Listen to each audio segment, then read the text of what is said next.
Olá, minha gente! Hoje, então, eu quero trazer aqui toda a minha experiência e as reflexões que eu faço sobre o racismo. Apesar de eu não gostar, não suportar, odiar qualquer tipo de preconceito, mas eu acho que, principalmente no Brasil, a gente precisa falar, né? A gente precisa botar pra fora as coisas que a gente pensa e eu, então, trouxe esse assunto hoje. Tá bom? Pra quem está aqui pela primeira vez, eu sou a Cristiane Sena, do canal 50 Mais com Cris. Eu atualmente moro na cidade de Sydney, na Austrália, há 13 anos. O racismo é algo que eu não vejo. Em 13 anos que eu tô aqui, eu acho que eu vi 2 vezes. E aquele racismo que a gente chama, que é o racismo institucionalizado, que é aquele bem sutil, né? Aquele onde a pessoa aperta a mão de um preto e depois limpa na calça, sabe essas sutilezas horrorosas, essas coisas monstruosas que o ser humano é capaz de fazer? Pois é, eu cheguei a ver. Então, eu quero dividir com vocês um pouquinho sobre a minha experiência com racismo, porque sim, eu tive, e eu vou contar pra vocês como é que foi, tá bom? Então, se você tem interesse por esse assunto, me dá um like, façam aí os comentários de vocês, se inscrevam no canal para que a gente chegue a 1000 logo e me sigam no Instagram. Vamos lá!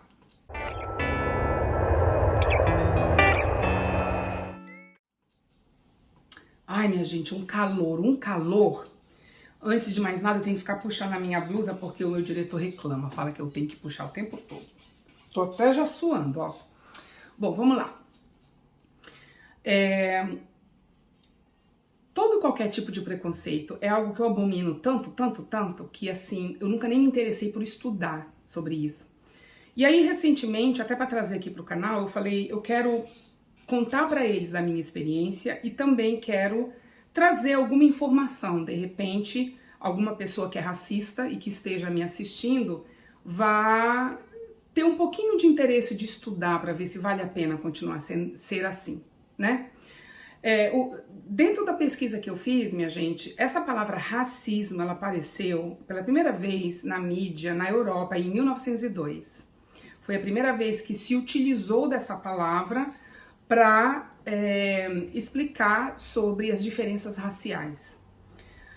Isso foi na Europa, né, essa palavra, mas esse sentido de diminuir o outro porque o outro não é da sua raça, isso já vem principalmente no Brasil, desde a época da colonização, né? Que nós fizemos com os índios, por exemplo, é um tipo de racismo e que continua até hoje, né, minha gente? Eu queria entender como que isso começou. Eu ainda não estudei sobre essa era da emissão dos pretos da África como escravos, como que isso começou, por que que isso começou. Eu não cheguei nessa informação ainda, que é algo que eu tenho interesse, que eu quero entender. Mas eu tenho na minha família uma tia adotada que é preta, tia Helena, linda, maravilhosa, te amo. E uma das minhas melhores amigas, Irlana, beijo também, minha querida, que também é preta. Essa minha amiga é uma das minhas poucas melhores amigas que eu tenho, que inclusive teve uma filha e me deu como afilhada, então eu sou a Dinda dela. E convivendo com essas duas, eu pude perceber coisas, né?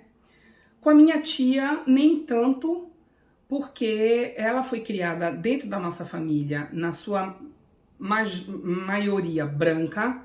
Então, a família que é do lado da minha mãe, e a família da minha mãe nunca diferenciou ela pela cor ou nada disso.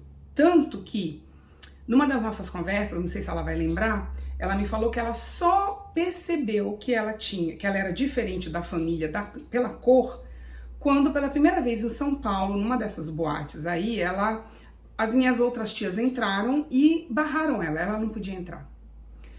E aí foi todo um problema, a minha outra tia, irmã dela mais velha, estava junto com ela, fez o escarcéu, saiu no jornal de direito, porque se eu estivesse lá, nem sei como é que ia ser esse negócio. Não sei nem se ia sair gente viva de lá, mas enfim.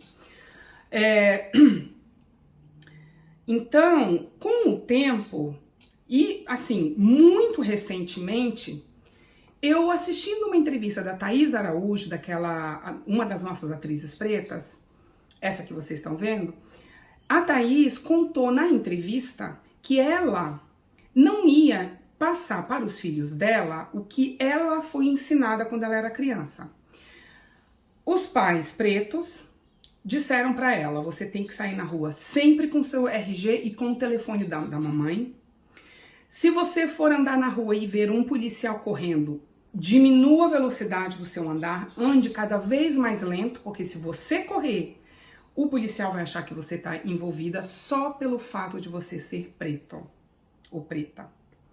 Gente, aquilo me chocou tanto, essa entrevista dela, sabe? Porque assim, a gente não tem ideia.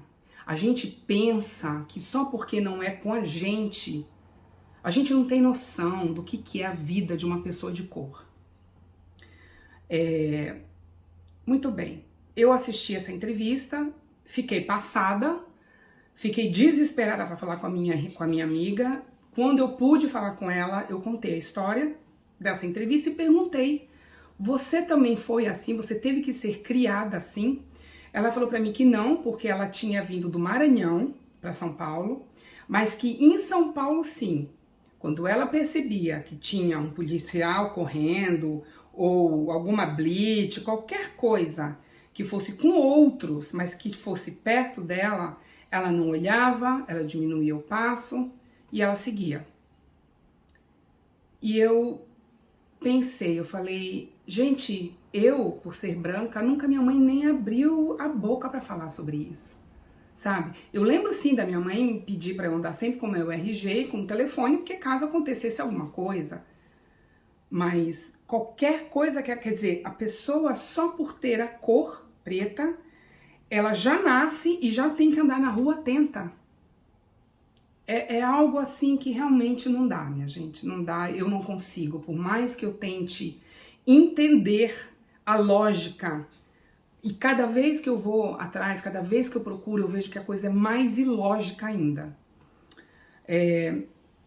Então, com relação ao preconceito, eu, por ser educadora, por ter crianças na minha creche e sempre ensinar para as minhas crianças que nós somos diferentes, porque na minha creche eu não admito nenhum tipo de preconceito. Na minha creche eu recebo qualquer pessoa com qualquer cor. Isso não é passado para as minhas crianças. Eu vi coisas aqui na Austrália, que inclusive eu também conto num dos meus vídeos aí na playlist, que eu vou colocar nas descrições. Eu conto que eu, educadora numa creche, sentada com meu grupinho de 10 crianças, nesse grupo tinha um menininho que era preto. O coleguinha dele virou pra mim e falou assim: Cris, chama aquele meu amigo, eu quero falar com ele. Aí eu falei pra ele: mas quem, meu filho? Quem? Diga. Esse aí de camisa vermelha. E era o menininho preto que tava com uma camisinha vermelha. Então ele chamou a pessoa pela cor da blusa. Gente, foi nessa experiência que eu entendi que as crianças não nascem preconceituosas. Nenhuma criança, nenhum bebê nasce racista, né? Agora, o que fazer com essa pessoa que é racista? A gente vai simplesmente ignorar, vamos bater, vamos violentar, vamos tirá-lo da sociedade? Não, a sociedade tem que tratar dessas pessoas. Aí eu fui atrás de algumas definições. A psicologia fala que todo racista é um oprimido, ou seja, todo racista é uma pessoa que passou por humilhação, ou que ainda continua passando, muitas vezes por uma outra pessoa de cor, com o caráter duvidoso, porque caráter é do ser humano, e essa pessoa, ao invés de se revoltar contra o seu opressor, ela se revolta contra outros que são parecidos com o seu opressor. Então são pessoas que sofrem. Isso diz a psicologia. A sociologia diz que o racismo, tanto o racismo como qualquer preconceito, são doenças sociais.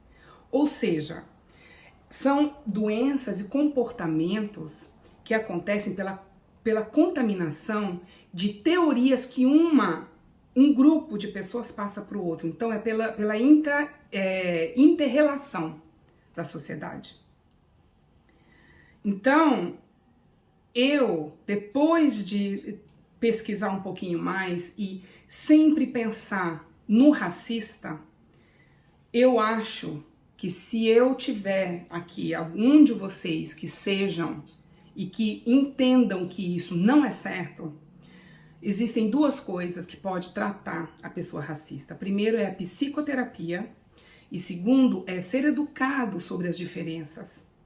Gente, nós temos que falar a palavra ser humano, as pessoas não usam mais essa palavra. Para qualquer pessoa é um nome diferente, é um catálogo diferente, sabe?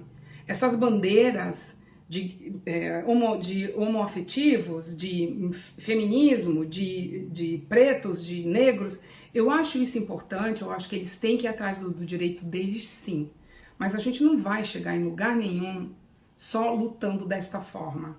Nós temos que pensar no racista, de procurar tratar essa pessoa e incluir essa pessoa na sociedade e educar as crianças para que isso acabe de uma vez, né? Então, eu como educadora, para terminar, eu peço isso encarecidamente, que vocês, famílias, ensinam para suas crianças, antes de entrar na escola, sobre as diferenças, as diferenças dos cabelos dos coleguinhas que eles vão ver, as diferenças da pele dos coleguinhas que eles vão ver. Ensinem as suas crianças, conversem sobre a diferença dentro de casa, tá certo? E é isso, eu vou terminar dizendo que eu tive um preconceito uma vez na minha vida, não acho assim, uma vergonha eu ter que falar isso, mas eu assumi, que foi por pessoas com tatuagem e piercings. Para mim, toda pessoa que tinha tatuagem e piercings no corpo era drogada automaticamente. Até o dia que a vida me deu um tapa de pelica, me mostrou um rapaz que até hoje foi o mais responsável, o rapaz mais trabalhador, o rapaz mais doce. Nunca vi esse menino abrir a boca, gritar, fazer um escândalo ou ser grosseiro com ninguém. Super responsável, hoje pai, tem uma filhinha, super responsável como pai também. E esse garoto, quando eu o vi, ele era todo tatuado, todo cheio de piercing, e eu convivi com essa pessoa. Então, eu percebi que não adianta, minha gente, não adianta a gente generalizar, porque a história não é assim. Tem muita gente boa, independentemente do que for, assim como tem muita gente ruim de caráter, independentemente, pode ser preto, amarelo, branco, verde, gordo, baixo, alto, o que for. Eu procuro na minha vida estar sempre perto de pessoas de caráter bom. E eu não quero saber do resto. Eu sei que elas vão ser diferentes de mim, eu não sou igual a ninguém, não existe ninguém igual a mim. Então, ensinem dentro de casa, conversem sobre a diferença, tá bom? Então é isso e a gente se vê no próximo vídeo. Tchau, pessoal!